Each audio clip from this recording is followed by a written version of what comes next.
अस्सलाम वालेकुम, कैसे हैं आप तमाम दोस्त अहबाब। उम्मीद करता हूँ आप तमाम अहबाब खैर वाफियत से होंगे। आज काफ़ी दिनों के बाद मॉर्निंग वॉक के लिए निकला हूँ। सोचा है कि टूटे हुए इस सिलसिले को दोबारा से जोड़ा जाए। फ़िज़िकली भी अच्छा है, मेंटली भी अच्छा है, रूहानी तौर पे भी सुबह जल्दी उठने की आदत अपनानी चाहिए। तो आज मैं आपसे एक बहुत ही पुराना एक वाक़या शेयर करना चाह रहा हूँ आपसे। और काफ़ी दिनों से मैं सोच रहा था कि ये वाक़या मैं शेयर करूँगा, क्योंकि अचानक से ये वाक़या हुआ मेरे साथ।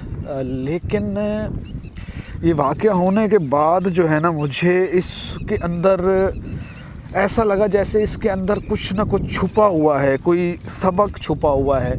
मतलब कि मुझे भी काफ़ी कुछ सीखने को मिला इस वाक़े में, और मैं चाह रहा हूँ कि आप लोगों से शेयर करूँ ये वाक़या, और आप लोगों को भी इस वाक़े में जो भी सीखने को मिले। कुछ अर्सा पहले एक दोस्त के साथ कहीं सफ़र में जा रहा था, तो हमारे जो आगे वाली गाड़ी थी उसने रोड क्रॉस करते हुए एक कुत्ते को हिट किया, मारा, टक्कर मारी और निकल गई। जब हम पीछे से गुज़रे तो मैं पैसेंजर सीट पे था, दोस्त ड्राइव कर रहा था।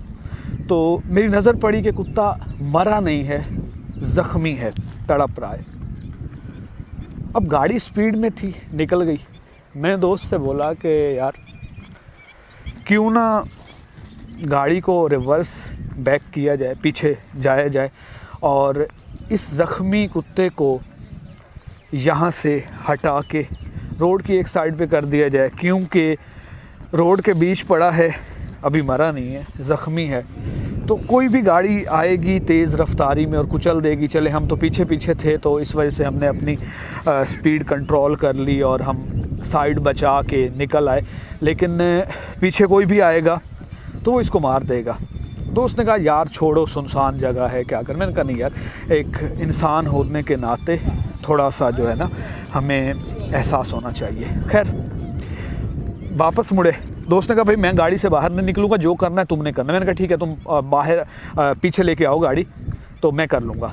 पीछे आए, उस जगह पे देखा जब कोई गाड़ी वाड़ी नहीं आ रही थी रोड पे, मैं गाड़ी से उतरा और उसको वहाँ से उठाने के लिए मैंने जैसे ही हाथ आगे बढ़ाया, उसने मेरे हाथ पे इतना ज़ोर से काटा कि मेरे 14 तबक रोशन कर दिए।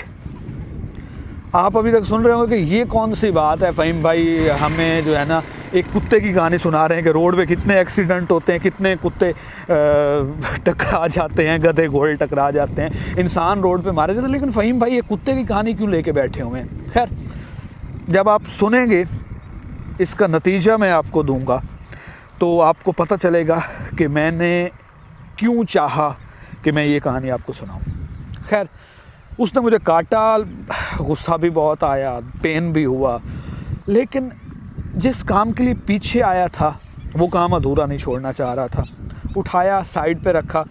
रास्ते में दोस्त ने मुझे बातें भी सुनाई। हाँ भाई मज़ा आया, उसको उठाने के लिए, उसकी हेल्प करने के लिए गए थे, मदद करने के लिए गए थे, और उसने तुम्हें ही काट लिया।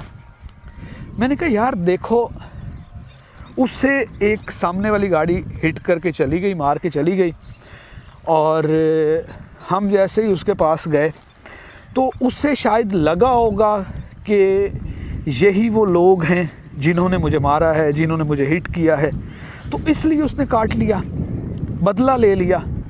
अच्छा, मैंने ये बात मैं दोस्त को कर रहा था और खामोश हो गया, खामोशी छा गई। बोला फ़हीम भाई खैरियत है? बात करते करते खामोश क्यों हो गए? मैंने कहा हाँ यार, मैं कुछ सोचने लगा था। कहने लगा क्या सोच रहे थे भाई, इतनी गहरी सोचों में गुम हो गए हो, क्या सोच रहे थे? मैंने कहा यार मैं सोच रहा था कि ये तो कुत्ता है